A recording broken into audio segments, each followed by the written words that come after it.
그날 그는 거지 취급을 받았습니다. 누군가에게는 귀찮은 노인이었고 누군가에게는 눈길조차 줄 필요 없는 사람이었습니다. 하지만 그 노인은 자신이 어떤 취급을 받고 있는지 이미 알고 있었습니다. 이야기는 아무도 그를 사람으로 보지 않던 바로 그 순간에서 시작됩니다. 그의 이름을 아는 사람은 많았지만 그를 부르는 사람은 아무도 없었습니다. 그를 사람으로 본 건 그날 처음 마주친 한 사람이었습니다. 고시원 복도에는 형광등 하나가 깜빡이고 있었습니다. 김도연은 그 불빛 아래를 지나 자신의 방으로 들어섰죠. 문을 닫는 순간 바깥의 웅성거림이 얇은 벽 너머로 스며들었습니다. 누군가 전화 통화를 하고 누군가는 라면을 끓이는 냄새가 났어요. 김도연은 그 모든 소리와 냄새 사이에서 침대 가장자리에 앉았습니다. 방은 2평 남짓이었어요. 작은 책상 하나, 낡은 이불 하나, 그리고 창문 하나. 그게 전부였죠. 김도연은 창문 너머로 보이는 간판 불빛을 바라보다가 천천히 눈을 감았습니다. 72년을 살아오면서 이런 방에서 하루를 마감하게 될 줄은 정말이지 상상조차 해본 적이 없었어요. 한때 김도연은 수천 명의 직원이 일하는 회사를 세운 사람이었습니다. 맨손으로 시작해 20년 넘게 키워온 회사였죠. 새벽마다 공장 불을 켜고 밤마다 장부를 들여다보던 시절이 있었어요. 그때는 힘들어도 괜찮았습니다. 뭔가를 만들어가고 있다는 감각이 있었으니까요. 하지만 지금 이 방에는 그 어떤 감각도 남아있지 않았습니다. 김도연은 주머니에서 접힌 종이 한 장을 꺼냈어요. 며칠 전 우편함에 꽂혀있던 회사 소식지였죠. 펼쳐보니 첫 장에 딸의 얼굴이 크게 실려 있었습니다. 김서연 45세. 현재 회사의 대표이사. 사진 속 김서연은 단정한 정장을 입고 카메라를 향해 미소 짓고 있었어요. 그 미소가 낯설었습니다. 김도연이 기억하는 딸의 미소는 저렇게 날카롭지 않았거든요. 기사 제목은 이랬습니다. 김서연 대표 신규 사업 확장 발표. 그 아래로는 회사의 성장 전망과 김서연의 리더십을 칭찬하는 문장들이 이어졌죠. 김도연이라는 이름은 어디에도 없었습니다. 창업주라는 단어조차 찾아볼 수 없었어요. 마치 회사가 처음부터 김서연의 것이었던 것처럼 기사 전체가 그렇게 쓰여 있었습니다. 김도연은 소식지를 천천히 접어 책상 위에 올려두었어요. 손이 미세하게 떨렸지만 애써 무시했습니다. 화가 나는 건지 슬픈 건지 아니면 그저 지친 건지 스스로도 알 수 없었죠. 다만 확실한 건 이 방에서 그 감정을 꺼내 보여줄 사람이 아무도 없다는 사실이었습니다. 1년 전만 해도 김도연은 회사 건물 꼭대기층에서 일했어요. 통유리창 너머로 도시 전체가 내려다 보이는 방이었죠. 그 방에서 김도연은 매일 아침 커피를 마시며 하루를 시작했습니다. 비서가 일정을 보고하고 임원들이 서류를 들고 찾아왔어요. 그게 김도연의 일상이었습니다. 그러다 어느 날 김서연이 찾아왔죠. 딸은 아버지의 책상 앞에 서서 말했습니다. 아버지, 이제 물러나셔야 할 것 같아요. 회사를 위해서요. 김도연은 그 말을 듣고도 곧바로 대답하지 못했어요. 딸의 눈빛이 너무 차가웠기 때문이었습니다. 그건 부탁이 아니었어요. 통보였죠. 김서연은 이미 이사회를 설득해둔 상태였습니다. 아버지의 건강 문제를 이유로 경영권 이양이 필요하다고 주장했고 대부분의 이사들이 그 의견에 동의했죠. 김도연은 반박하려 했지만 서류들이 이미 준비되어 있었어요. 날인만 하면 되는 상태였습니다.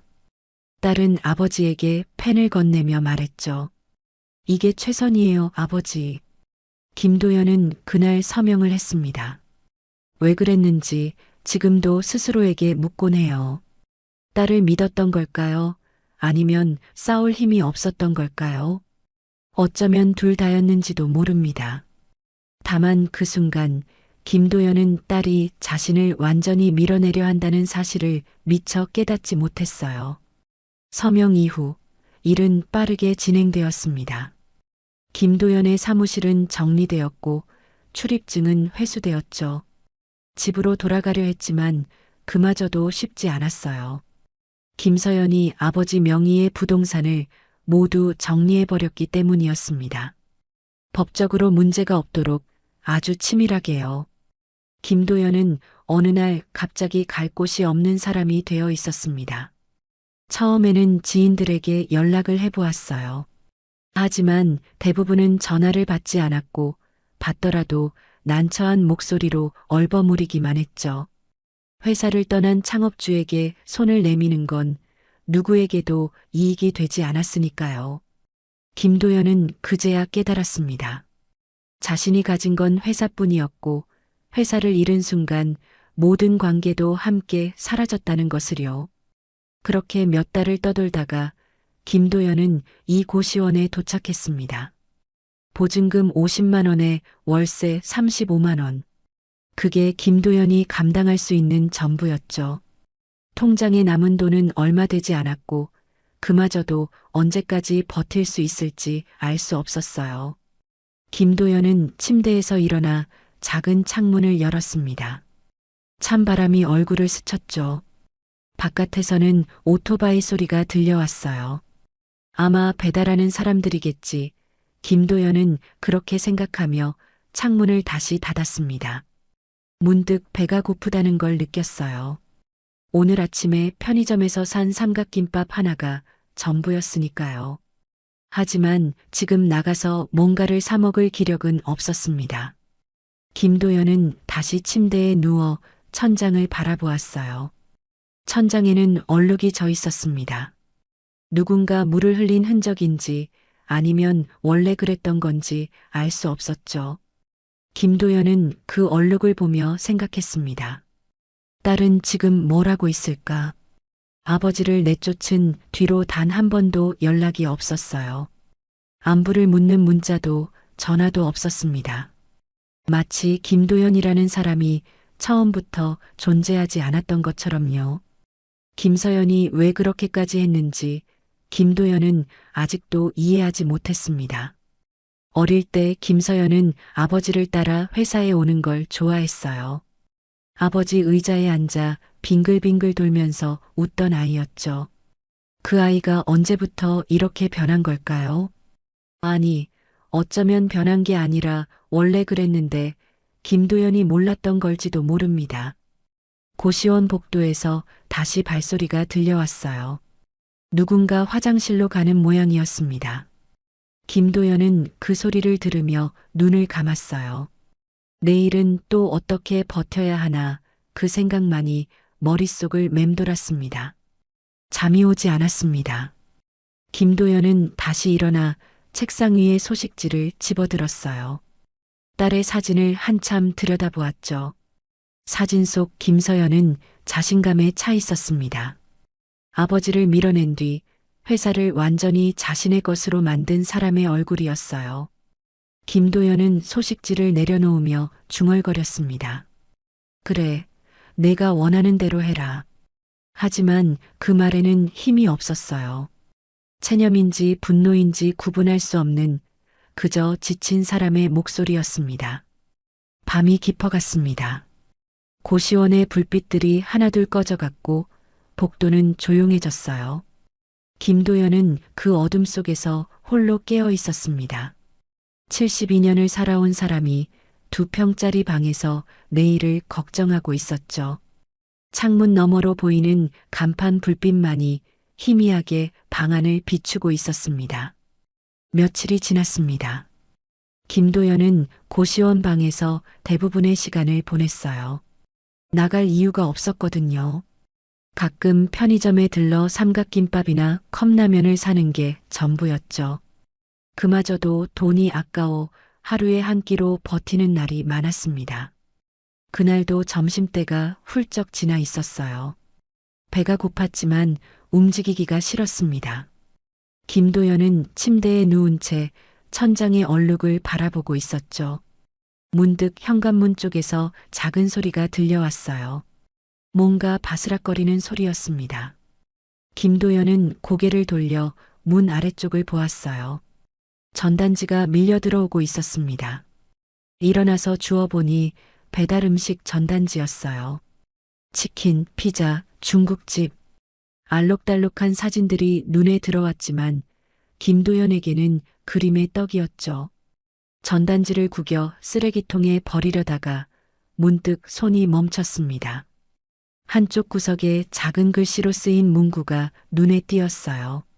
어르신 도시락 5,000원. 김도연은 그 글씨를 한참 들여다보았습니다. 5,000원이라. 그 정도는 쓸 수 있었어요. 아니, 쓸 수 있다기보다는 쓰지 않으면 안 될 것 같았습니다. 며칠째 제대로 먹지 못한 탓에 몸이 점점 무거워지고 있었거든요. 김도연은 전단지를 펴서 전화번호를 확인한 뒤 고시원 복도에 있는 공용 전화기로 향했습니다. 전화를 걸자 젊은 여자 목소리가 받았어요. 주문하시겠어요? 김도연은 어르신 도시락 하나요? 라고 말했습니다. 주소를 불러주시면 30분 안에 배달해 드릴게요. 김도연은 고시원 주소를 말하고 전화를 끊었죠. 30분. 그 시간이 이상하게 길게 느껴졌습니다. 방으로 돌아와 기다리는 동안 김도연은 창문 밖을 내다보았어요. 좁은 골목 사이로 오토바이들이 지나가고 있었습니다. 저 중에 하나가 자신에게 오는 거겠지. 그렇게 생각하니 묘한 기분이 들었어요. 한때는 비서가 식사를 챙겨주고 운전기사가 원하는 곳 어디든 데려다 주었는데 지금은 5,000원짜리 도시락을 기다리며 창밖을 바라보고 있으니까요. 정확히 25분쯤 지났을 때 고시원 입구에서 벨소리가 울렸습니다. 김도연은 천천히 일어나 복도로 나갔어요. 계단을 내려가니 현관 앞에 한 여자가 서 있었습니다. 배달 가방을 메고 헬멧을 벗는 중이었죠. 20대 후반쯤 되어 보이는 작은 체구의 여자였어요. 여자가 김도연을 보며 말했습니다. 어르신 도시락 주문하셨어요? 김도연은 네 라고 대답했죠. 여자는 가방에서 도시락을 꺼내 건네며 미소를 지었어요. 5,000원이에요. 김도연은 주머니에서 지폐를 꺼내 건넸습니다. 여자는 돈을 받으며 고개를 살짝 숙였죠. 맛있게 드세요. 그 순간 김도연은 여자의 눈을 마주쳤어요. 여자의 눈에는 어떤 판단도 담겨 있지 않았습니다. 고시원에 사는 노인을 보고도 불쌍하다거나 한심하다는 기색이 전혀 없었어요. 그저 손님에게 음식을 전달하는 사람의 태도였죠. 담담하고 예의 바르고 그래서 오히려 김도연의 마음이 흔들렸습니다. 여자가 헬멧을 다시 쓰며 돌아서려는데 김도연이 물었어요. 이름이 뭐예요? 여자는 잠깐 멈칫하더니 대답했습니다. 이은지요. 왜요? 김도연은 고개를 저으며 말했죠. 아니, 그냥 고마워서. 이은지는 살짝 웃으며 대답했어요. 별 말씀을요. 그냥 제 일인걸요. 이은지가 오토바이를 타고 떠난 뒤 김도연은 도시락을 들고 방으로 돌아왔습니다. 뚜껑을 열어보니 밥과 반찬 몇 가지가 깔끔하게 담겨 있었어요. 대단한 건 아니었지만 따뜻했습니다. 김도연은 오랜만에 제대로 된 식사를 했죠. 밥을 한 숟가락 뜰 때마다 이은지의 얼굴이 떠올랐어요. 그냥 제 일인걸요. 그 말이 계속 귓가에 맴돌았습니다. 김도연을 특별하게 대하지도 그렇다고 무시하지도 않았던 그 태도. 그게 이상하게 마음에 남았어요. 언제부터인가 김도연은 사람들의 시선에 익숙해져 있었거든요. 회사에 있을 때는 존경의 시선, 회사를 떠난 뒤로는 동정이나 회피의 시선. 하지만 이은지의 눈에는 그 어느 쪽도 없었습니다. 그저 한 사람을 한 사람으로 바라보는 시선이었죠. 도시락을 다 먹고 나서 김도연은 빈 용기를 바라보며 생각에 잠겼습니다. 70년 넘게 살면서 수많은 사람을 만났어요. 사업 파트너, 직원, 가족, 친구. 하지만 지금 이 순간 김도연에게 예의를 갖춰 대해준 사람은 방금 전 처음 본 배달원 뿐이었죠. 그 사실이 씁쓸하면서도 동시에 작은 위안이 되었습니다. 다음 날 김도연은 또 같은 곳에 전화를 걸었어요. 어르신 도시락 하나요. 전화를 받은 목소리는 어제와 같았습니다. 네, 알겠습니다. 30분 뒤에 배달해 드릴게요. 김도연은 전화를 끊고 기다렸죠. 이번에도 이은지가 왔습니다. 헬멧을 벗으며 김도연을 알아보는 눈치였어요. 아, 어제 그 어르신. 이은지가 도시락을 건네며 말했습니다. 오늘도 주문해 주셨네요. 김도연은 맛있더라고 라고 대답했죠. 이은지는 웃으며 고개를 숙였어요. 감사합니다. 맛있게 드세요. 이은지가 떠나고 나서 김도연은 방에 앉아 도시락을 열었습니다. 어제와 비슷한 구성이었지만 괜찮았어요. 음식 맛보다는 누군가 자신에게 뭔가를 건네준다는 사실 자체가 의미 있게 느껴졌거든요. 그렇게 며칠이 지났습니다. 김도연은 거의 매일 같은 곳에 주문을 했고 이은지가 배달을 왔어요. 둘 사이에 긴 대화가 오간 건 아니었습니다. 그저 몇 마디 인사와 짧은 안부가 전부였죠. 하지만 그 짧은 순간들이 김도연에게는 하루 중 가장 기다려지는 시간이 되어 있었어요. 어느 날 이은지가 도시락을 건네며 말했습니다. 어르신, 요즘 계속 같은 거 드시는데 괜찮으세요? 김도연은 잠깐 머뭇거리다가 대답했죠. 괜찮아. 이게 제일 맞아. 이은지는 고개를 끄덕이며 말했어요. 그래도 가끔은 다른 것도 드셔보세요. 몸에 좋은 거요. 그 말에 김도연은 살짝 웃음이 났습니다. 언제 마지막으로 누군가 자신의 건강을 걱정해줬는지 기억나지 않았거든요. 김서연은 아버지를 내쫓기 전에도 건강 같은 건 물어본 적이 없었어요. 회사 일만 물었죠. 그런데 처음 본 배달원이 몸에 좋은 거 드시라고 말해주다니. 김도연은 고마워 라고 말했습니다. 이은지는 별거 아니에요 라며 헬멧을 썼죠. 오토바이 시동을 걸기 전에 이은지가 돌아보며 말했어요. 내일도 주문하시면 제가 갈게요. 그 말을 남기고 이은지는 골목을 빠져나갔습니다.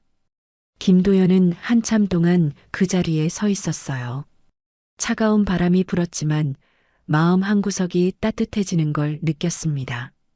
아주 작은 친절이었죠. 하지만 지금 김도연에게는 그 작은 친절이 세상에서 가장 큰 것처럼 느껴졌어요. 방으로 돌아와 도시락을 먹으면서 김도연은 생각했습니다. 이은지는 자신이 누구였는지 모를 거야. 수천 명을 이끌던 사람이었다는 것도, 딸에게 모든 걸 빼앗겼다는 것도. 이은지의 눈에 김도연은 그저 고시원에 사는 노인일 뿐이었죠. 그런데 그게 오히려 편했습니다. 과거의 김도연이 아니라 지금의 김도연으로 대해주는 사람. 그게 이은지였어요. 밤이 되어 잠자리에 누웠을 때 김도연은 오랜만에 내일이 기다려졌습니다. 내일도 도시락을 주문하면 이은지가 올 거라는 생각. 그 생각만으로 조금은 버틸 수 있을 것 같았어요. 고시원 창문 너머로 간판 불빛이 깜빡이고 김도연은 그 불빛을 바라보며 천천히 눈을 감았습니다. 그 무렵 회사에서는 조용한 변화가 진행되고 있었습니다. 김서연은 대표이사실에 앉아 한 통의 보고서를 검토하고 있었어요.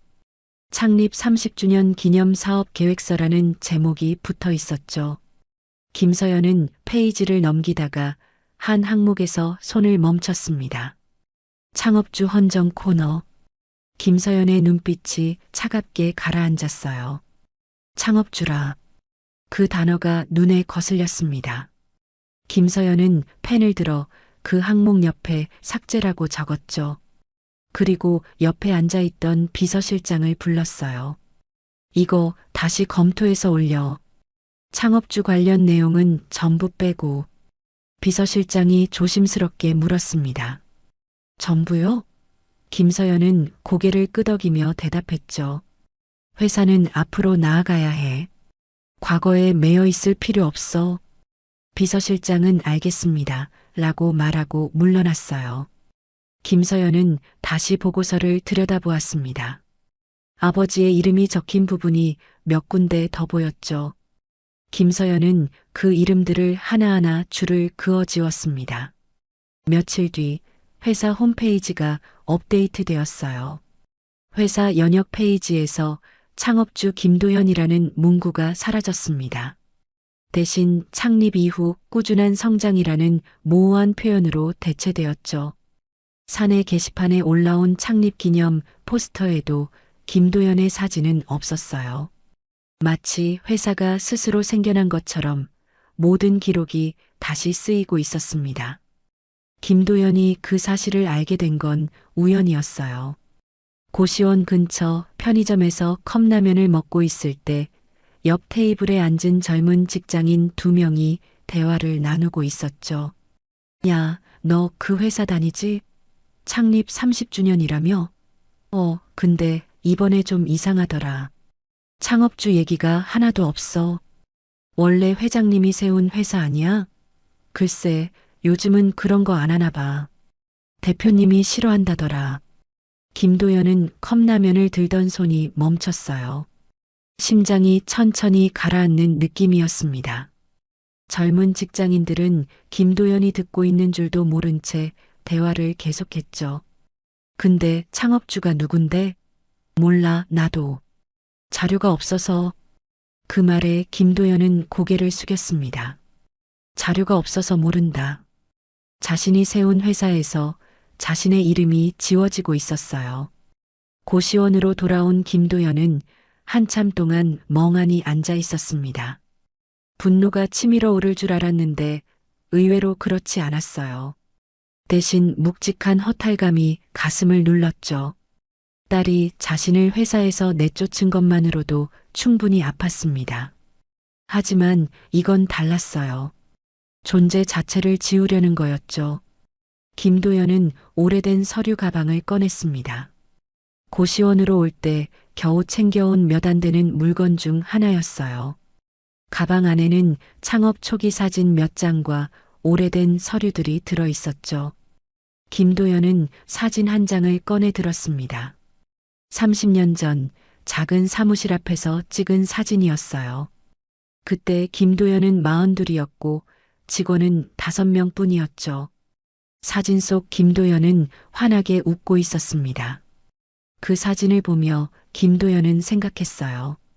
이 순간이 있었기 때문에 지금의 회사가 있는 건데, 밤새 일하고 거래처에 머리 숙이고 직원들 월급 주려고 자기 돈 털어넣던 시절, 그 모든 게 없던 일이 되는 건가? 김서연은 그걸 전부 지우려는 건가? 김도연은 사진을 내려놓고 창밖을 바라보았습니다. 해가 지고 있었어요. 고시원 창문으로 보이는 하늘이 붉게 물들어 있었죠. 김도연은 그 하늘을 보며 중얼거렸습니다. 서연아, 왜 이러는 거니? 아버지를 내쫓는 것도 모자라서 아예 없었던 사람으로 만들려는 거니? 대답은 없었습니다. 당연하죠. 김서연은 여기 없으니까요. 김도연은 혼자 그 질문을 되뇌며 창밖을 계속 바라보았어요. 다음 날 김도연은 도서관을 찾았습니다. 오래된 습관이었죠. 회사를 운영할 때도 중요한 결정을 앞두면 도서관에 가서 생각을 정리하곤 했어요. 도서관 컴퓨터 앞에 앉은 김도연은 회사 이름을 검색했습니다. 홈페이지가 떴어요. 연역 페이지로 들어갔죠. 화면을 스크롤하며 내려가는데 김도연의 손이 점점 느려졌습니다. 정말로 자신의 이름이 없었어요. 창립 연도는 있었지만 누가 세웠는지는 어디에도 적혀 있지 않았죠. 대신 경영혁신과 성장이라는 제목 아래 김서연의 업적만 나열되어 있었습니다. 마치 회사가 김서연에 의해 처음 만들어진 것처럼요. 김도연은 모니터를 한참 바라보다가 천천히 눈을 감았습니다. 가슴 어딘가가 텅 빈 느낌이었어요. 화가 나기보다는 그냥 무력했습니다. 딸이 자신을 이렇게까지 부정하고 싶어 한다는 사실, 그게 무엇보다 아팠죠. 도서관을 나온 김도연은 천천히 걸었습니다. 어디로 가는지도 모른 채 그냥 걸었어요. 발걸음은 자연스럽게 회사가 있는 방향으로 향했죠. 물론 들어갈 수는 없었습니다. 출입증은 이미 오래전에 회수당했으니까요. 김도연은 회사 건물이 보이는 거리에 멈춰 섰습니다. 건물은 여전히 거기 있었어요. 김도연이 처음 땅을 사고 설계를 의뢰하고 공사 현장을 매일 찾아가던 그 건물. 지금은 유리창에 햇빛이 반사되어 눈이 부셨습니다. 건물 앞에는 회사 로고가 크게 걸려 있었죠. 그 로고도 김도연이 직접 골랐던 거예요. 한 젊은 직원이 건물에서 나오다가 김도연을 힐끗 쳐다보았습니다. 그리고는 관심 없다는 듯 지나쳐갔죠. 김도연은 그 직원의 뒷모습을 바라보았어요. 저 사람은 모르겠지. 지금 자기 옆을 지나간 노인이 이 회사를 세운 사람이라는 걸. 아니, 알 리가 없죠. 기록이 없으니까요. 김도연은 건물을 마지막으로 한번 올려다보고 돌아섰습니다. 발걸음이 무거웠어요. 고시원으로 돌아가는 길, 김도연은 계속 생각했습니다. 김서연이 원하는 게 뭘까? 단순히 경영권을 갖는 것만으로는 부족했던 걸까? 아버지의 흔적까지 전부 지워야 직성이 풀리는 걸까? 고시원 방에 돌아온 김도연은 침대에 앉아 손을 내려다보았습니다. 주름진 손이었어요. 이 손으로 서류에 도장을 찍고 계약서에 서명하고 수많은 사람들과 악수를 나눴죠. 하지만 지금 이 손에 남은 건 아무것도 없었습니다. 김도연은 베개 밑에서 아까 꺼냈던 사진을 다시 꺼냈어요. 30년 전의 자신을 바라보았죠. 그때는 미래가 기대됐습니다. 힘들어도 버틸 수 있었어요. 뭔가를 만들어가고 있었으니까요. 하지만 지금은 김도연은 사진을 가슴에 대고 눈을 감았습니다. 창밖에서 오토바이 소리가 들려왔어요. 이은지일까 문득 그런 생각이 스쳤습니다. 하지만 오늘은 도시락을 주문하지 않았죠. 주문할 기분이 아니었어요. 김도연은 그 소리가 멀어질 때까지 가만히 앉아 있었습니다. 밤이 깊어졌습니다. 고시원 복도에 불이 꺼지고 주변이 고요해졌어요. 김도연은 어둠 속에서 천장을 바라보며 생각했습니다. 회사에서 이름이 지워지는 건 단순히 기록의 문제가 아니었어요. 관계의 문제였죠. 딸이 아버지를 공식적으로 부정한다는 뜻이었습니다. 그건 개인적인 불화를 넘어 제도적인 단절이었어요. 김도연은 눈을 감았지만 잠이 오지 않았습니다. 가슴 속에서 무언가가 천천히 무너져 내리는 느낌이었어요. 분노도 아니고 슬픔도 아닌 그 사이 어딘가에 있는 감정. 김도연은 그 감정의 이름을 찾지 못한 채 긴 밤을 보냈습니다. 며칠이 지나도 김도연은 도시락을 주문하지 않았습니다. 입맛이 없었어요. 편의점에서 사온 빵 한 조각으로 하루를 버티는 날이 이어졌죠. 고시원 방 안에만 있으니 시간 감각도 흐려졌습니다. 낮인지 밤인지 며칠이 지났는지도 헷갈렸어요. 그러던 어느 오후 고시원 현관에서 벨소리가 울렸습니다. 김도연은 주문한 게 없는데 하고 생각하며 무시하려 했어요. 하지만 벨이 한 번 더 울렸고 이어서 누군가 계단을 올라오는 발소리가 들렸습니다. 김도연의 방문 앞에서 발소리가 멈췄죠. 똑똑, 노크 소리였어요. 김도연은 일어나 문을 열었습니다. 문 앞에 이은지가 서 있었어요. 배달 가방을 메고 손에는 도시락 하나를 들고 있었죠. 김도연은 잠깐 말을 잇지 못했습니다. 이은지가 먼저 말했어요.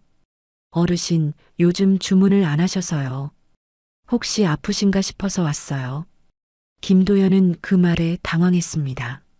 나 때문에 일부러 온 거야? 이은지는 살짝 웃으며 대답했죠. 배달 오는 길이었어요. 근처라서 잠깐 들른 거예요. 이은지는 도시락을 내밀었습니다.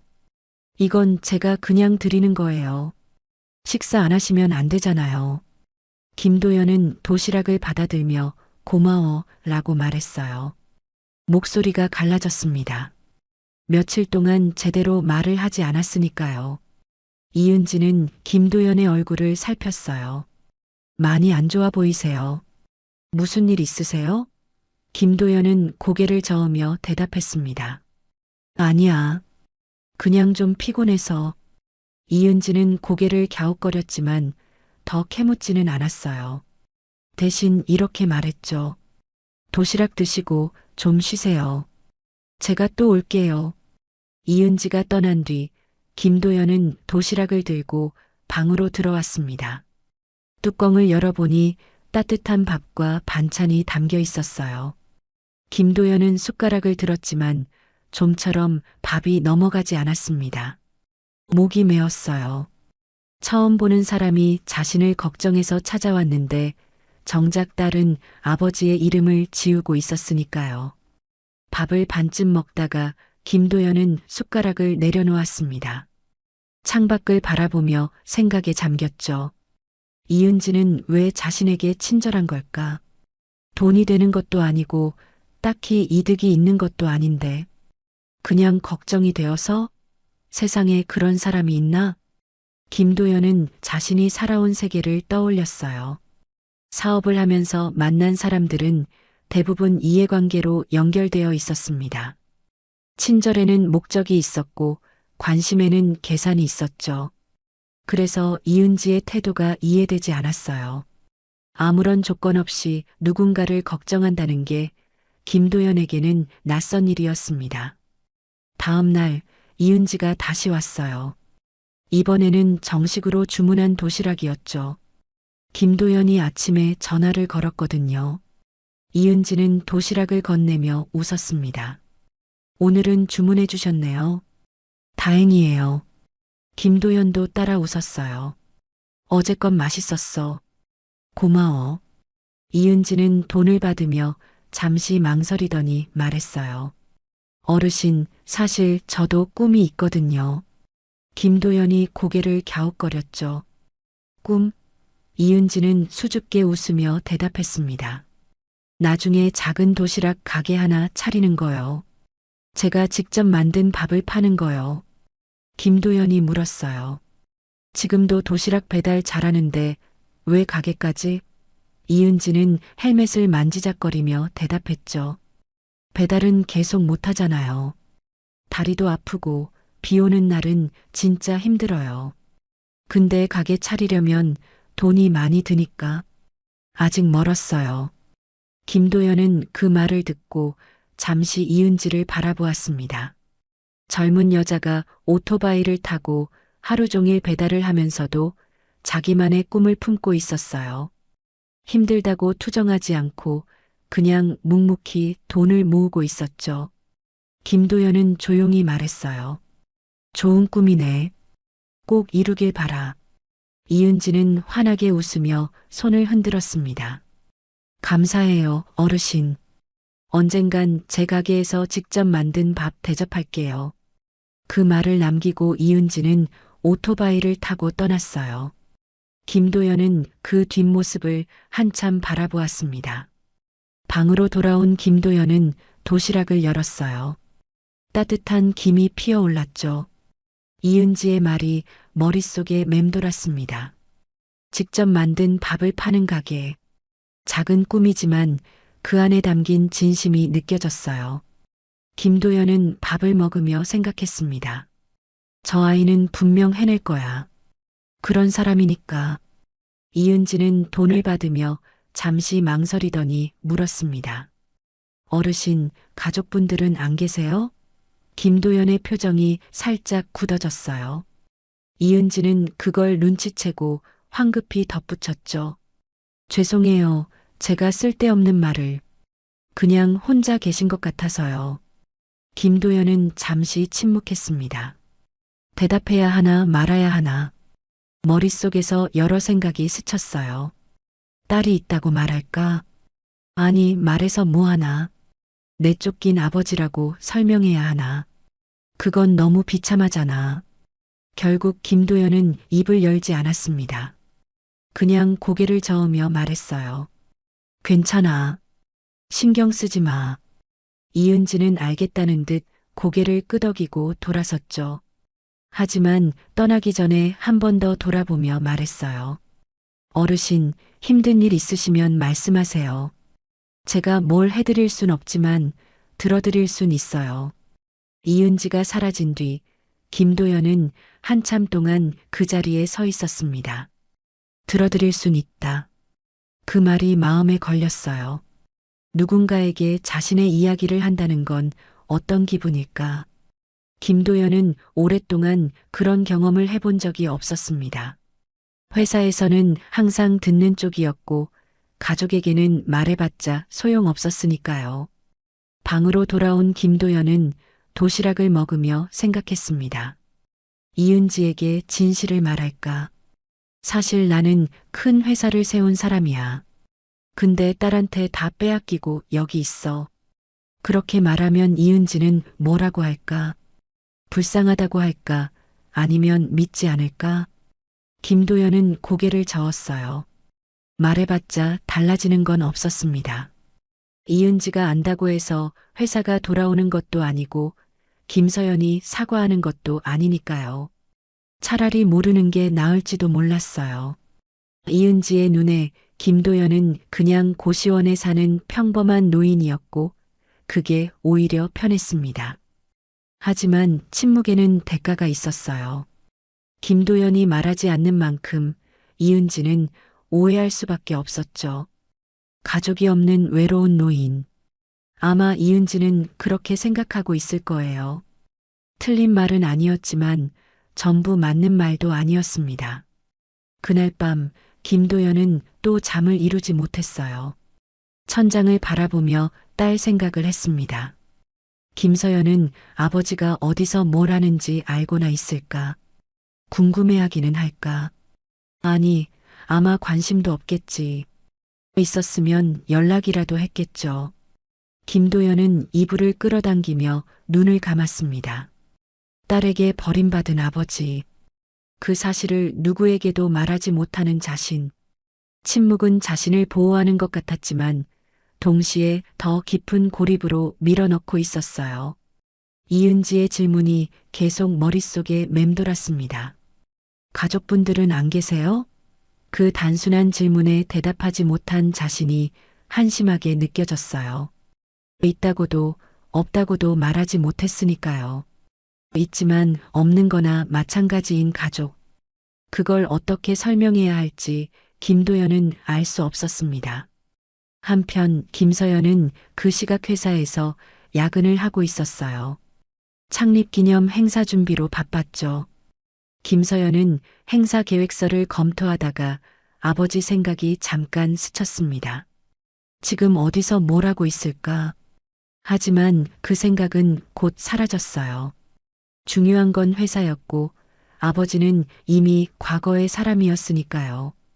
김서연은 아버지의 침묵을 자신의 정당성으로 해석했습니다. 아무런 연락도 없다는 건 아버지도 인정한 거라고, 물러나는 게 맞다고 스스로 받아들인 거라고. 김서연은 그렇게 믿고 싶었어요. 그래야 자신이 한 일이 정당화되니까요. 하지만 진실은 달랐습니다. 김도연의 침묵은 인정이 아니었어요. 그저 말할 곳이 없었던 거죠. 말해도 들어줄 사람이 없었고 말해봤자 바뀌는 것도 없었으니까요. 그래서 김도연은 입을 다물었고 그 침묵은 김서연에게 오해로 전해졌습니다. 고시원 창문 너머로 달이 떠 있었어요. 김도연은 그 달을 바라보며 생각했습니다. 내일도 이은지가 올까? 그 생각만이 유일한 위안이었죠.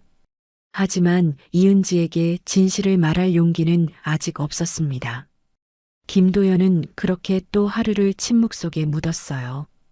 회사 창립 30주년 기념 행사가 일주일 앞으로 다가왔습니다. 김서연은 행사 준비에 한창이었어요. 초청장 명단을 검토하고 언론 대응 시나리오를 점검하고 무대 연출까지 직접 확인했죠.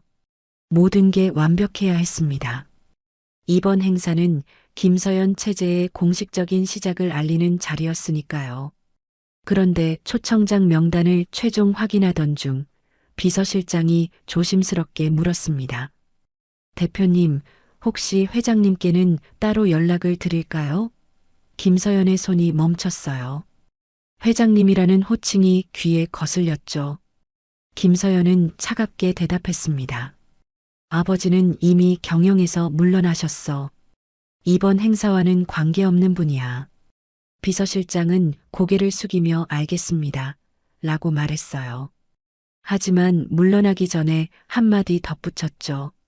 다만 창립 기념 행사에 창업주께서 안 계시면 외부에서 이상하게 볼 수도 있습니다. 김서연은 서류에서 눈을 떼지 않은 채 대답했어요. 그건 내가 알아서 할게. 더 이상 그 얘기는 하지 마. 비서실장이 나간 뒤 김서연은 잠시 창밖을 바라보았습니다. 아버지를 행사에 부르지 않는 게 맞는 걸까? 잠깐 그런 생각이 스쳤지만 곧 고개를 저었어요. 부르면 복잡해지니까. 과거로 돌아가는 것 같으니까. 김서연은 그렇게 스스로를 납득시켰습니다.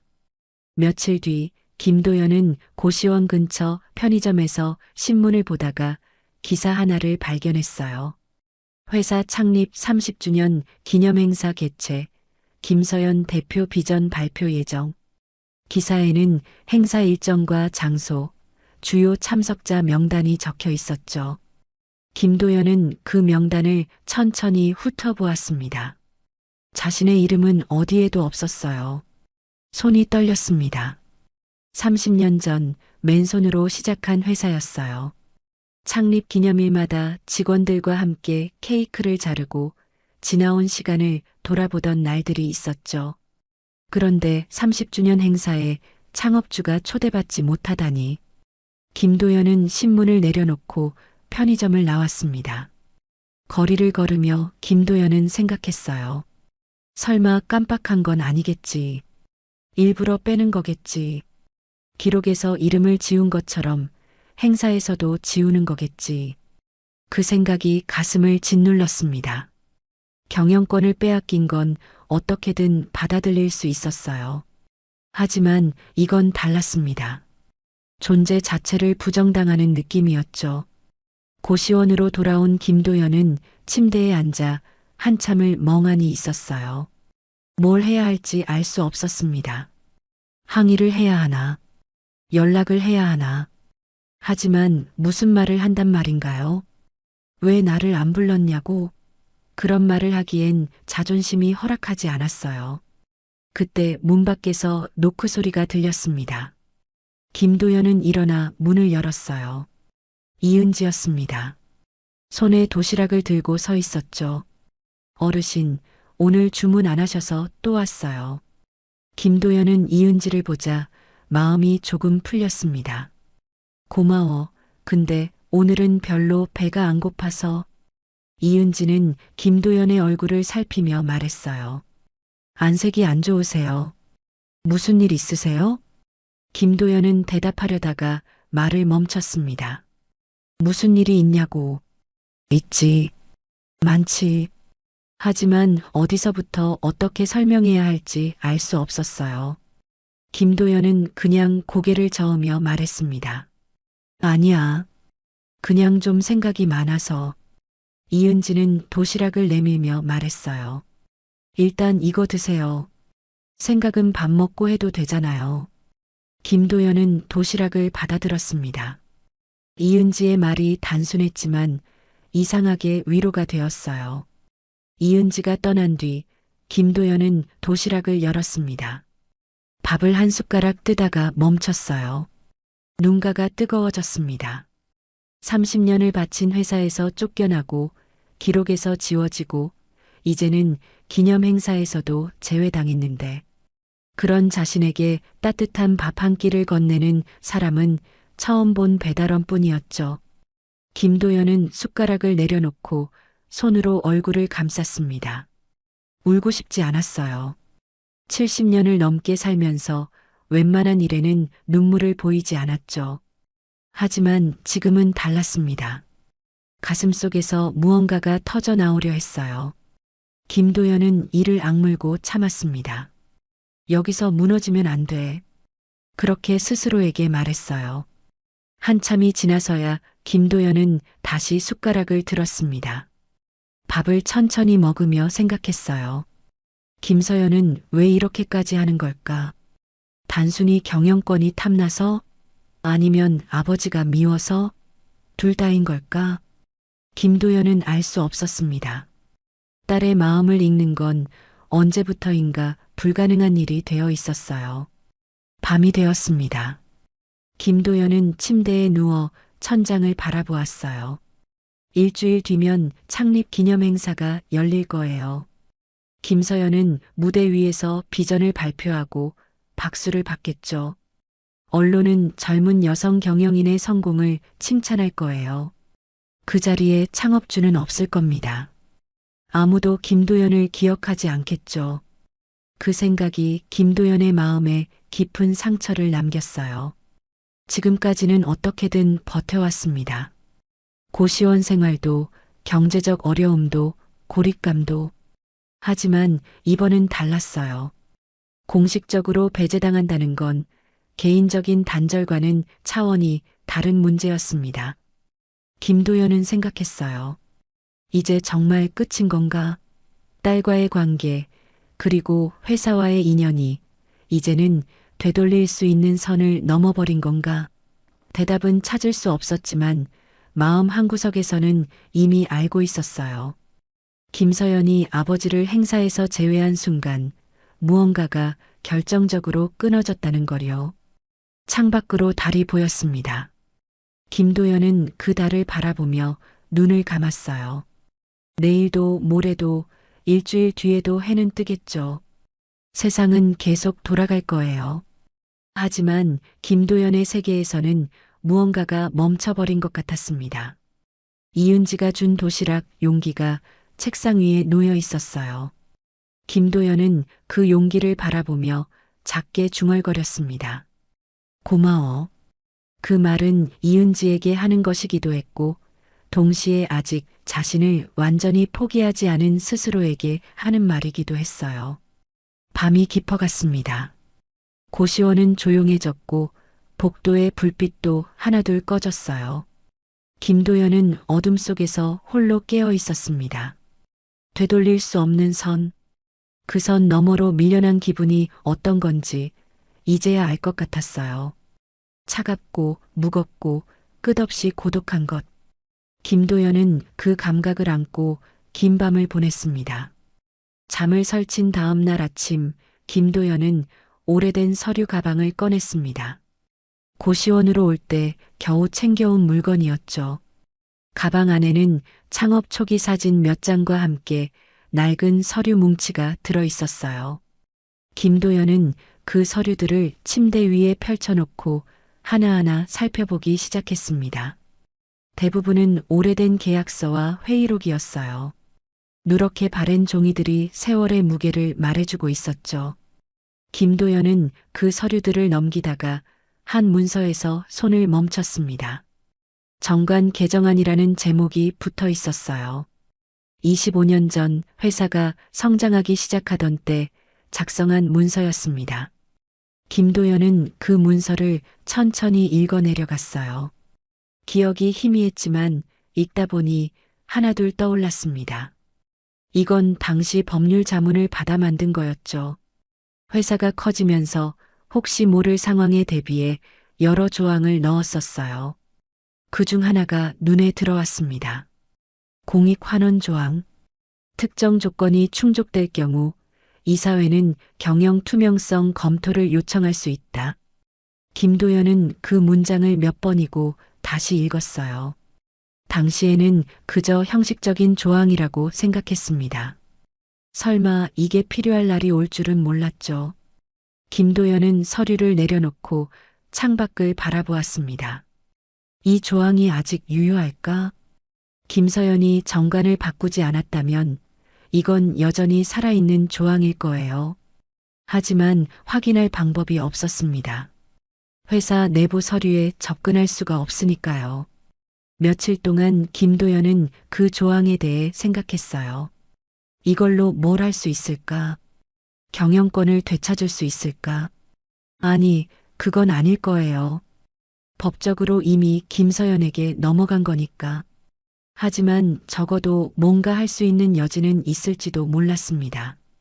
김도연은 고시원 근처 도서관으로 갔어요. 컴퓨터 앞에 앉아 회사 관련 공시 자료를 검색했습니다. 정관이 공개되어 있는지 확인하고 싶었죠. 다행히 상장 회사였기 때문에 기본적인 정보는 열람할 수 있었어요. 김도연은 정관 문서를 찾아 열었습니다. 화면을 스크롤하며 내려가는데 심장이 빠르게 뛰었어요. 제32조 공익환원 및 경영 투명성 조항. 아직 있었습니다. 김서연이 정관을 개정하지 않았던 거예요. 아마 이 조항의 존재 자체를 몰랐거나 중요하지 않다고 판단했겠죠. 김도연은 모니터를 한참 바라보았습니다. 손이 떨렸어요. 이게 자신에게 남은 유일한 선택지일지도 몰랐습니다. 복수라기보다는 정리에 가까운 것. 김서연을 무너뜨리려는 게 아니라 진실을 드러내려는 것. 그 차이가 김도연에게는 중요했어요. 도서관을 나온 김도연은 천천히 걸었습니다. 어떻게 해야 할까? 이 조항을 활용하려면 법률적인 도움이 필요했어요. 하지만 돈이 없었죠. 변호사를 고용할 여유 따위는 없었습니다. 김도연은 한참을 고민하다가 한 사람을 떠올렸어요. 박재호. 창업 초기부터 함께했던 법률 자문이었습니다. 지금은 은퇴했지만 연락처는 아직 가지고 있었어요. 김도연은 공중전화 부스로 들어가 전화를 걸었습니다. 신호가 몇 번 울리고 익숙한 목소리가 들렸어요. 여보세요? 김도연은 잠시 숨을 고르고 말했습니다. 재호야, 나야. 도연이. 전화 너머로 잠시 침묵이 흘렀어요. 이어서 놀란 목소리가 들렸죠. 도연이 형? 어디야, 형? 한참 연락이 없어서 걱정했어. 김도연은 상황을 간략히 설명했습니다. 고시원에 살고 있다는 것, 김서연에게 모든 걸 빼앗겼다는 것. 박재호는 말없이 듣다가 한숨을 쉬었어요. 형, 그런 일이 있었구나. 왜 진작 연락 안 했어? 김도연은 대답 대신 본론으로 들어갔습니다. 재호야, 정관에 있는 공익환원 조항 기억나? 내가 그때 넣자고 했던 거. 박재호는 잠시 생각하더니 대답했어요. 아, 그거. 기억나지. 특정 조건에서 경영 투명성 검토를 요청할 수 있는 조항. 근데 그게 왜? 김도연은 설명했어요. 아직 정관에 남아있어. 이걸 활용할 수 있을까? 박재호는 잠시 침묵하다가 말했습니다. 이론적으로는 가능해. 창업주가 직접 해당 조항을 발동시키면 이사회는 최소한 검토 절차를 밟아야 하거든. 근데 형, 이게 쉬운 일이 아니야. 상대가 현직 대표잖아. 알아. 김도연은 대답했어요. 근데 이것밖에 없어. 다른 방법이 없어. 박재호는 한참을 생각하다가 말했습니다. 알겠어, 형. 내가 도와줄게. 돈 걱정은 하지 마. 형이 예전에 나 도와준 거 생각하면 이 정도는 당연한 거야. 김도연의 눈가가 뜨거워졌어요. 고마워, 재호야. 정말 고마워. 전화를 끊은 뒤 김도연은 전화부스 안에 한참 서 있었습니다. 뭔가 시작되려 하고 있었어요. 아직 결과는 알 수 없었지만 적어도 가만히 당하고만 있지는 않을 거였습니다. 고시원으로 돌아오는 길, 김도연은 이은지를 마주쳤어요. 이은지가 오토바이에서 내리며 손을 흔들었죠. 어르신, 어디 다녀오세요?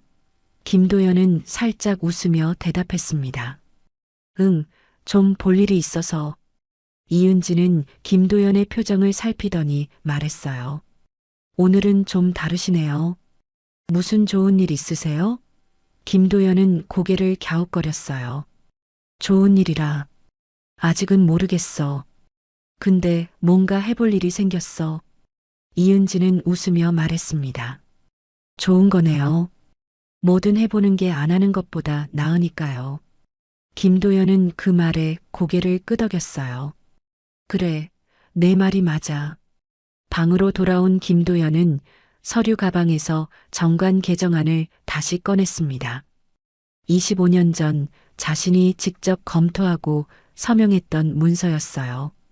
그때는 이게 이렇게 쓰일 줄 몰랐죠. 하지만 세상 일은 알 수 없는 거였습니다. 김도연은 문서를 가슴에 대고 눈을 감았어요. 이건 복수가 아니야. 스스로에게 말했습니다.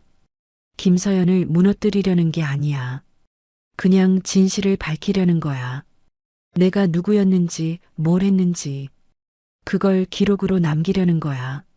창밖으로 해가 지고 있었습니다. 붉은 노을이 고시원 창문을 물들였어요.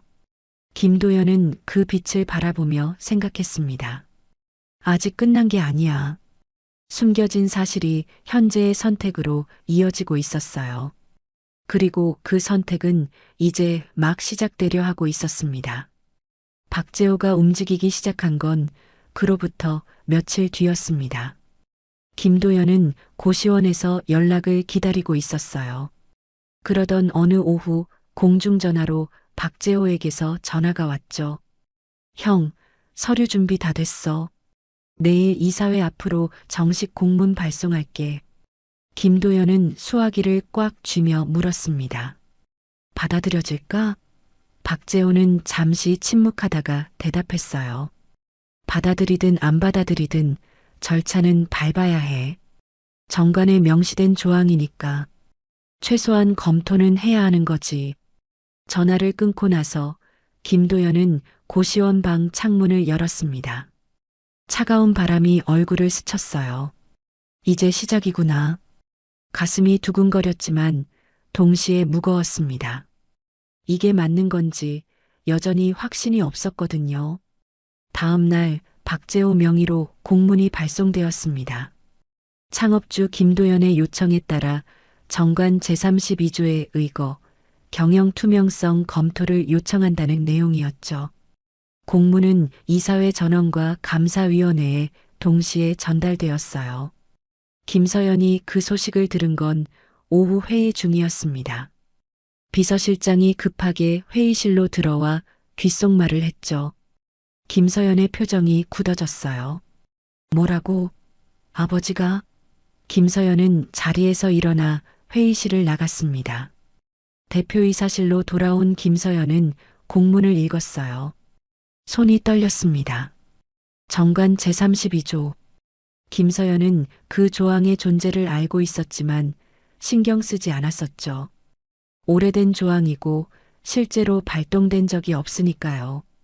그런데 아버지가 이걸 들고 나올 줄은 몰랐습니다. 김서연은 창밖을 바라보며 생각했어요. 아버지가 이런 일을 벌이다니. 조용히 물러났다고 생각했는데, 포기한 줄 알았는데, 김서연의 마음속에서 여러 감정이 뒤섞였습니다. 놀라움, 당혹감, 그리고 약간의 분노. 비서실장이 조심스럽게 물었어요. 대표님, 어떻게 하시겠습니까? 김서연은 잠시 침묵하다가 대답했습니다. 법무팀 불러. 이게 법적으로 어떤 효력이 있는지 검토하라고 해. 그날 밤 김서연은 집에 돌아와서도 잠을 이루지 못했어요. 침대에 누워 천장을 바라보며 생각했죠. 아버지는 왜 이러는 걸까? 이미 끝난 일인데 왜 다시 끄집어내려는 걸까? 김서연은 아버지의 행동을 뒤늦은 간섭으로 받아들였습니다. 자신의 경영을 방해하려는 시도라고요. 며칠 뒤 법무팀의 검토 결과가 나왔습니다.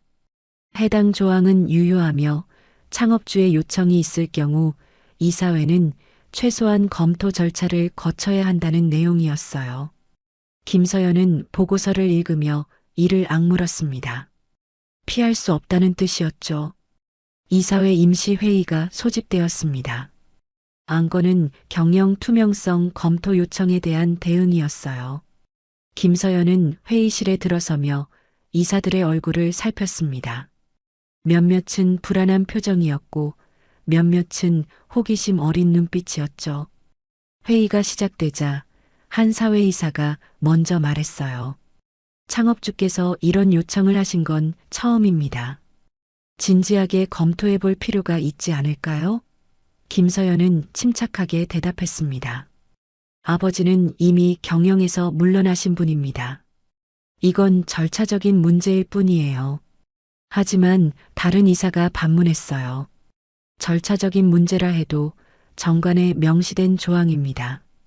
무시할 수는 없지 않습니까? 회의실의 분위기가 미묘하게 변했습니다. 김서연은 자신을 향한 시선들 속에서 압박감을 느꼈어요. 결국 이사회는 검토위원회를 구성하기로 결정했습니다. 김서연의 의사와는 상관없이 절차는 진행되어야 했죠. 김서연은 회의가 끝난 뒤 대표이사실로 돌아와 책상 위를 내리쳤어요. 손바닥이 아팠지만 그보다 마음이 더 아팠습니다. 아버지가 이렇게 나올 줄은 정말 몰랐어요.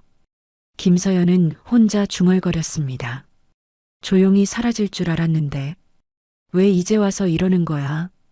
그 무렵 김도연은 고시원에서 박재호의 전화를 받았습니다. 형, 이사회에서 검토위원회 구성하기로 했대.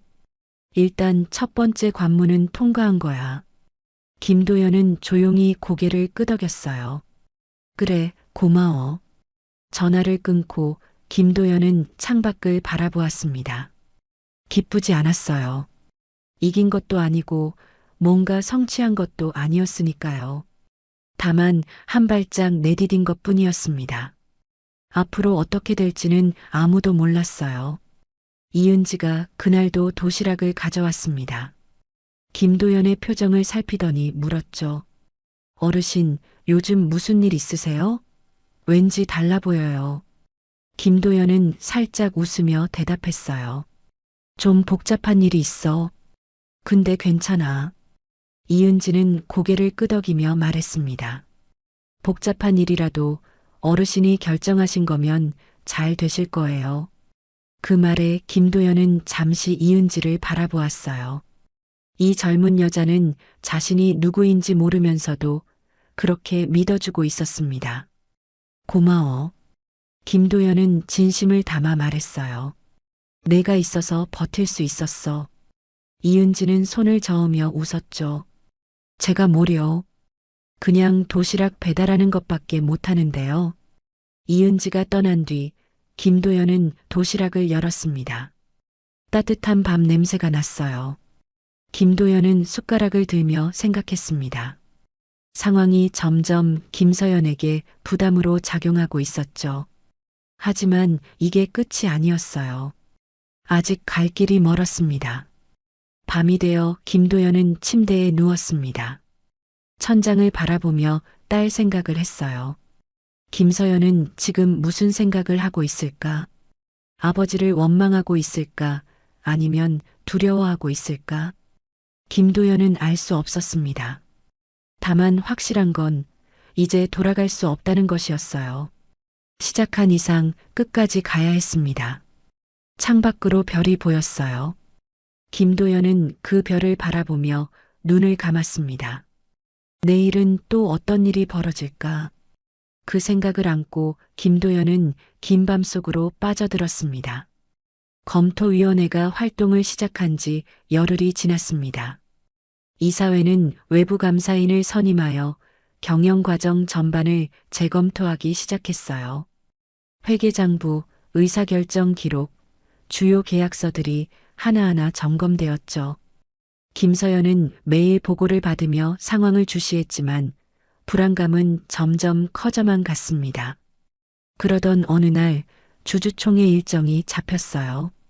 정기 주주총회가 아닌 임시 주주총회였죠. 안건은 경영 투명성 검토 결과 보고 및 향후 대응 논의였습니다. 김서연은 그 소식을 듣고 비서실장에게 물었어요. 이게 꼭 필요한 건가? 비서실장은 조심스럽게 대답했죠. 검토위원회에서 요청한 겁니다. 주주들에게 직접 설명이 필요하다고요. 주주총회 당일 김서연은 이른 아침부터 회사에 도착했습니다. 거울 앞에서 정장을 정리하며 자신을 다독였어요. 괜찮아. 다 준비했잖아. 질문이 들어오면 침착하게 대답하면 돼. 하지만 손끝이 미세하게 떨리는 건 어쩔 수 없었습니다. 회의장에 들어서자 이미 많은 주주들이 자리를 채우고 있었어요. 김서연은 단상 위 자리로 걸어갔습니다. 발걸음 하나하나가 무겁게 느껴졌죠. 단상에 올라 주주들을 바라보는데 수십 개의 시선이 자신을 향해 있었어요. 그 시선들 속에서 김서연은 평소와 다른 무언가를 감지했습니다. 회의가 시작되었습니다. 먼저 검토위원회 위원장이 경과 보고를 했어요. 경영과정 전반에 대한 검토가 진행 중이며 몇 가지 확인이 필요한 사항이 있다는 내용이었죠. 김서연은 그 보고를 들으며 표정을 관리했습니다. 아직은 괜찮아. 구체적인 문제가 나온 건 아니니까. 하지만 질의응답 시간이 되자 분위기가 달라졌어요. 한 소액주주가 손을 들고 일어났습니다. 대표님, 창업 과정에 대해 여쭤봐도 될까요? 김서연은 고개를 끄덕였어요. 네, 말씀하세요. 주주가 물었습니다. 회사 홈페이지 연역을 보면 창업주에 대한 언급이 없던데요. 창립 30주년인데 창업주분은 어디 계신 건가요? 김서연의 표정이 살짝 굳어졌어요. 아버지는 건강상의 이유로 경영에서 물러나셨습니다. 현재는 개인적인 시간을 보내고 계세요. 다른 주주가 이어서 물었어요. 그런데 이번 검토 요청을 하신 분이 창업주라고 들었습니다. 건강이 안 좋으신 분이 이런 요청을 하신 건가요? 김서연은 잠시 말을 잇지 못했습니다. 그건 아버지의 개인적인 판단이시고요. 제가 대신 말씀드리기는 어렵습니다. 회의장이 웅성거리기 시작했어요. 주주들 사이에서 속삭이는 소리가 들렸죠. 김서연은 단상 위에서 그 소리들을 들으며 점점 조여오는 압박감을 느꼈습니다. 또 다른 주주가 질문했어요. 대표님께서 경영권을 승계받으실 때 창업주께서 자발적으로 물러나신 건가요? 아니면 다른 이유가 있었나요? 김서연의 손이 떨렸어요. 마이크를 잡은 손에 힘이 들어갔죠. 아버지께서 직접 결정하신 겁니다. 저는 그 결정을 존중했을 뿐이에요. 하지만 주주들의 표정은 납득하지 못한다는 듯 했어요. 질문은 계속 이어졌습니다. 창업주의 지분은 어떻게 처리되었나요? 경영권 이양 과정에서 이사회 승인은 정상적으로 이루어졌나요? 창업주께서 현재 회사와 어떤 관계를 유지하고 계신가요? 김서연은 질문에 하나하나 대답했지만 목소리에서 점점 자신감이 사라지고 있었어요. 답변이 길어질수록 변명처럼 들렸고 침묵이 길어질수록 숨기는 게 있는 것처럼 보였죠. 김서연은 자신이 몰리고 있다는 걸 느꼈습니다. 회의가 끝난 뒤 김서연은 대표이사실로 돌아왔어요. 문을 닫자마자 의자에 털썩 주저앉았습니다. 손으로 얼굴을 감싸며 깊은 한숨을 내쉬었죠. 왜 이렇게 된 거지? 다 끝난 일이었는데 아버지는 왜 이제 와서? 비서실장이 조심스럽게 노크를 하고 들어왔어요. 대표님 괜찮으세요? 김서연은 고개를 들지 않은 채 대답했습니다. 나가 있어. 혼자 있고 싶어. 비서실장이 나간 뒤 김서연은 창밖을 바라보았습니다. 해가 지고 있었어요. 붉은 노을이 하늘을 물들이고 있었죠. 김서연은 그 노을을 보며 생각했습니다. 내가 뭘 잘못한 거지. 회사를 위해서 한 일인데 아버지를 내보낸 게 잘못인 건가. 하지만 마음 한구석에서는 다른 목소리가 들려왔어요. 정말 회사를 위해서였을까? 아니면 내 욕심 때문이었을까? 김서연은 그 목소리를 외면하려 했지만 쉽지 않았습니다. 그날 밤 김서연은 집에 돌아와서도 잠을 이루지 못했어요. 침대에 누워 천장을 바라보며 오늘 있었던 일을 되새겼죠. 주주들의 질문, 자신의 답변, 그리고 회의장의 분위기. 모든 게 머릿속에서 맴돌았습니다. 새벽이 되어서야 김서연은 겨우 눈을 붙였어요. 하지만 악몽을 꾸었죠. 아버지가 단상 위에 서서 자신을 바라보는 꿈이었어요. 아버지는 아무 말도 하지 않았지만 그 눈빛이 모든 걸 말하고 있었습니다. 실망, 배신감, 그리고 슬픔. 김서연은 식은땀을 흘리며 깨어났어요. 창밖으로 아침 해가 떠오르고 있었습니다. 하지만 그 빛이 전혀 따뜻하게 느껴지지 않았죠. 김서연은 침대에서 일어나 거울을 보았어요. 거울 속 자신의 얼굴이 낯설었습니다. 피곤하고 초췌하고 어딘가 불안해 보이는 얼굴. 그때 김서연의 머릿속에서 한 생각이 스쳤어요. 내가 진짜로 원한 게 뭐였지? 회사였을까? 아니면 아버지로부터의 인정이었을까? 그 질문에 대한 답은 찾을 수 없었지만 처음으로 김서연은 자신이 한 일에 대해 의문을 품기 시작했습니다. 하지만 이미 너무 멀리 와버렸어요. 돌아갈 수 있는 길은 보이지 않았죠. 김서연은 창밖을 바라보며 중얼거렸습니다. 어떻게 해야 하지?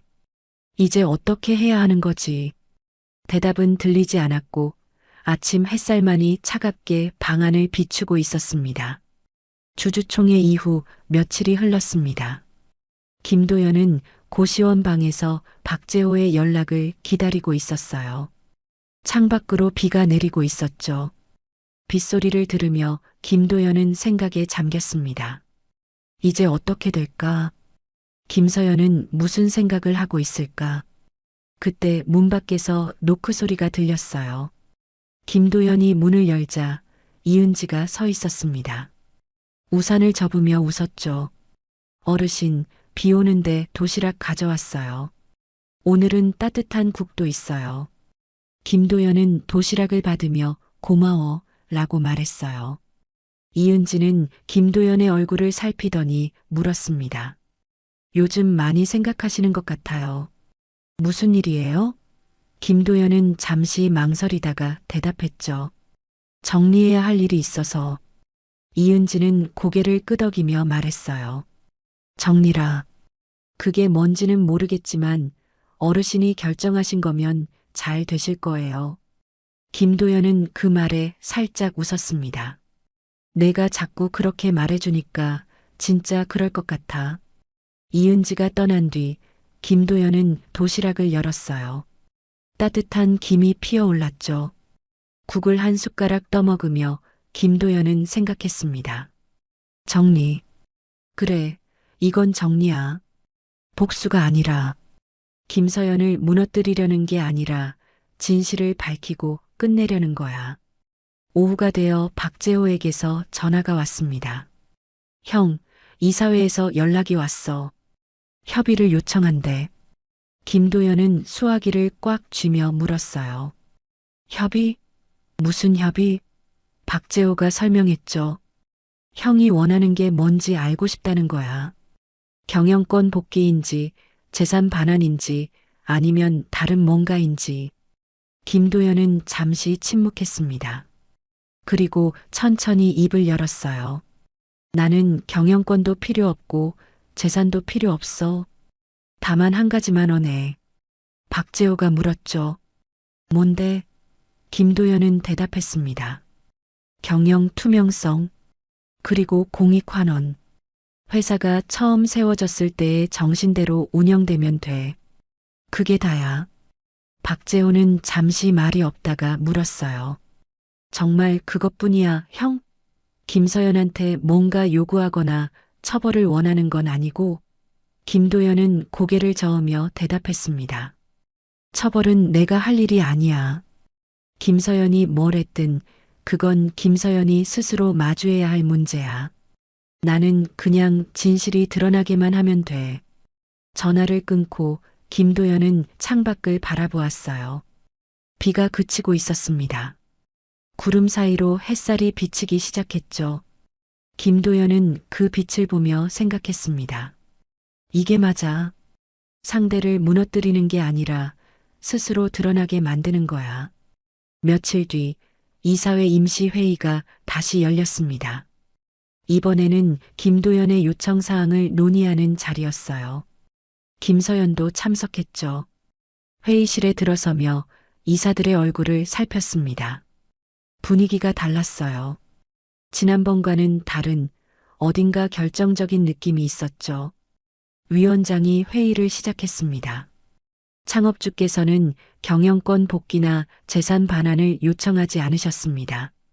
다만 경영 투명성 확보와 공익환원 구조의 명문화를 요청하셨어요.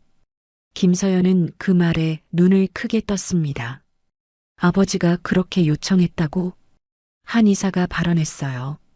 창업주의 요청은 합리적이라고 봅니다.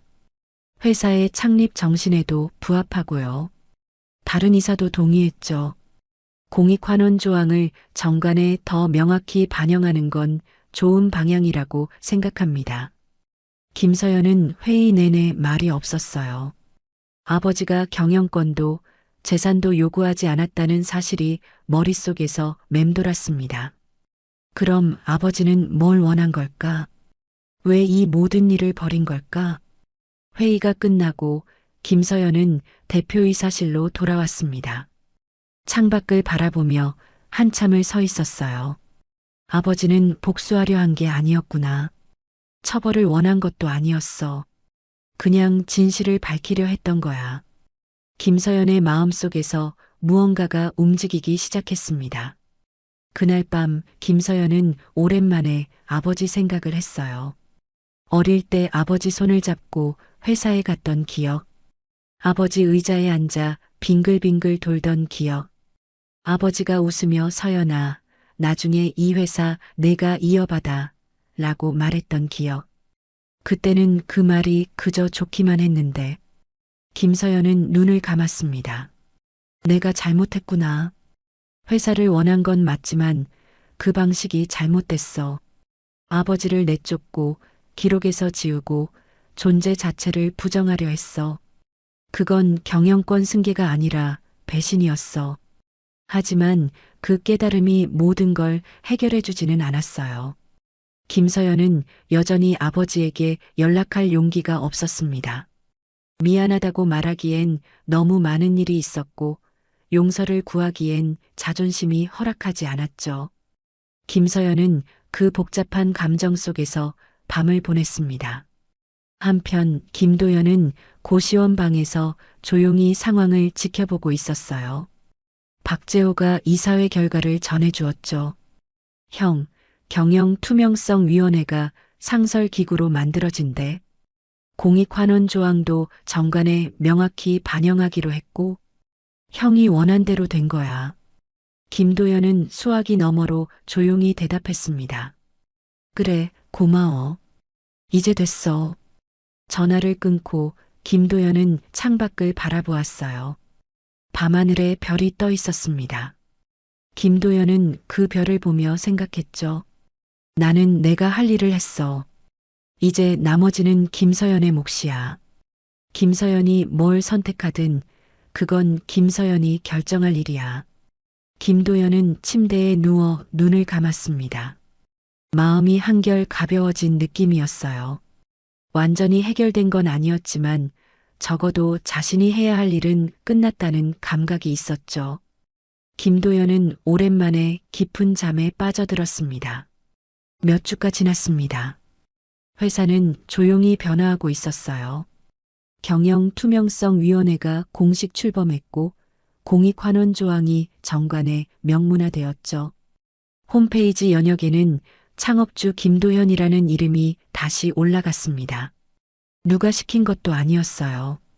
이사회에서 자발적으로 결정한 일이었죠. 김도현은 그 소식을 박재호에게 전해 들었습니다. 형, 이름이 다시 올라갔대.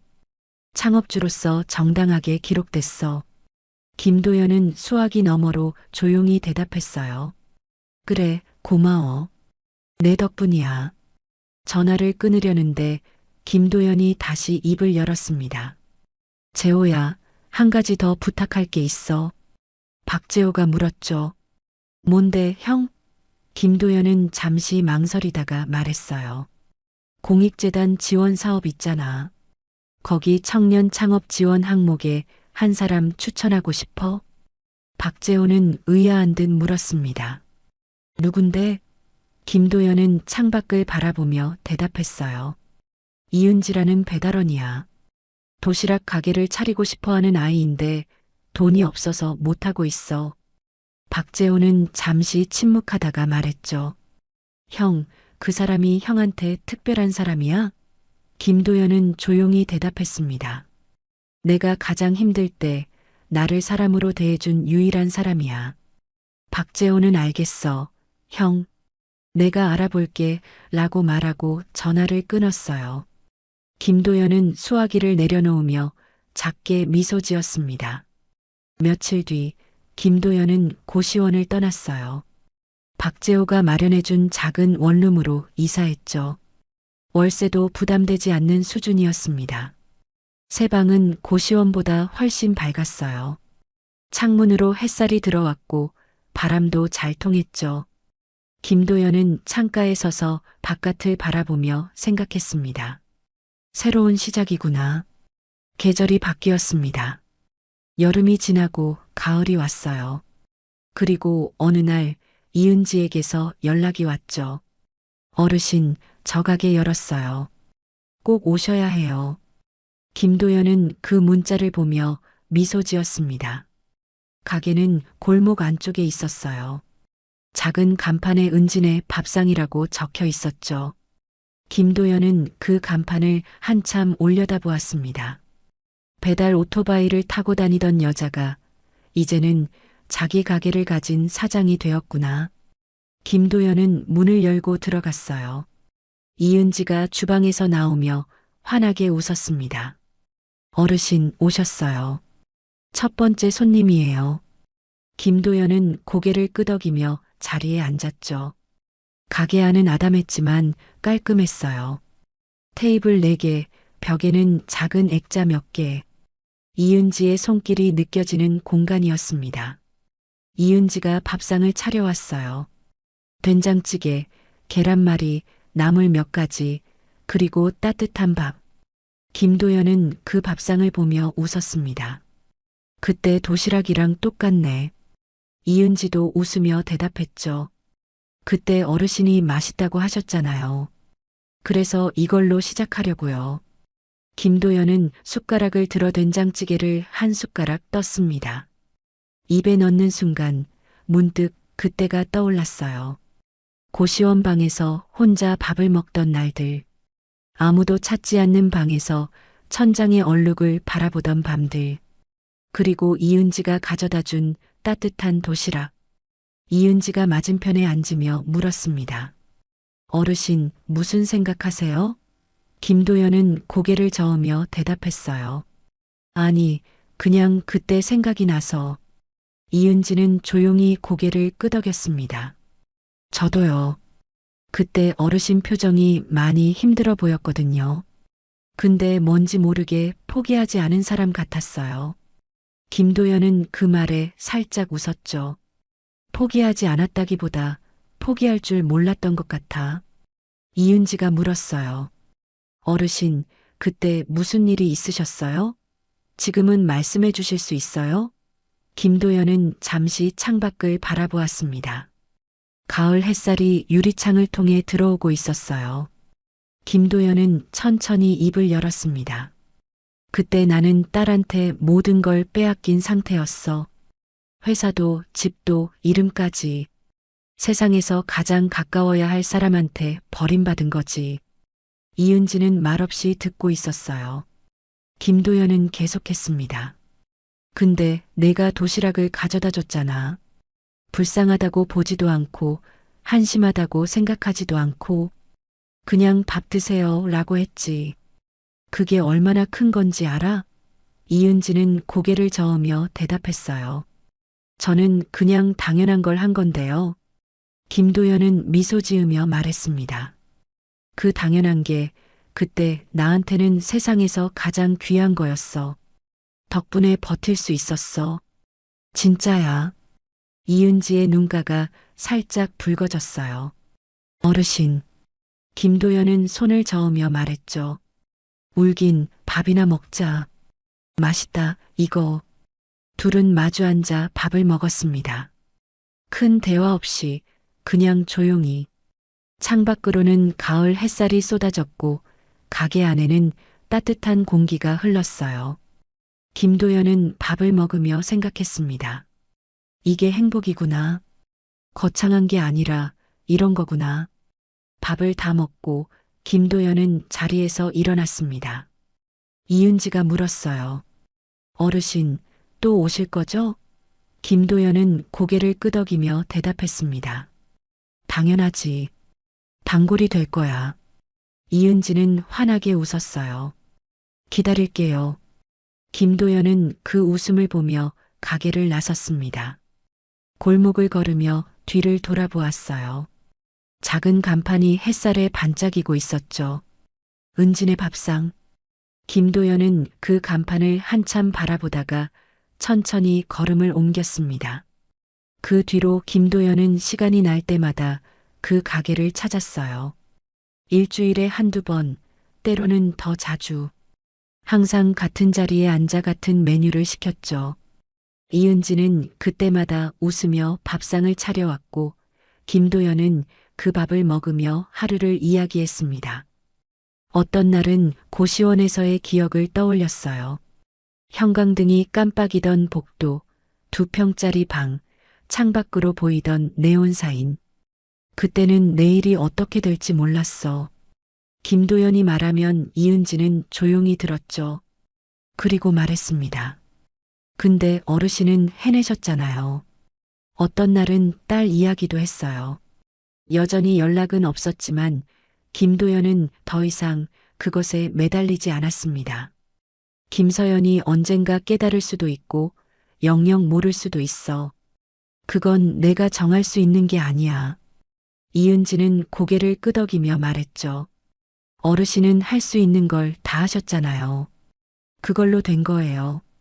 어떤 날은 그냥 아무 말 없이 밥만 먹었어요. 창밖으로 비가 내리거나 눈이 내리거나 햇살이 쏟아지거나 계절은 바뀌었지만 김도연은 그 자리에 앉아 밥을 먹었습니다. 그리고 그게 좋았어요. 어느 겨울날 오후였습니다. 김도연은 늘 그렇듯 가게에 앉아 된장찌개를 먹고 있었어요.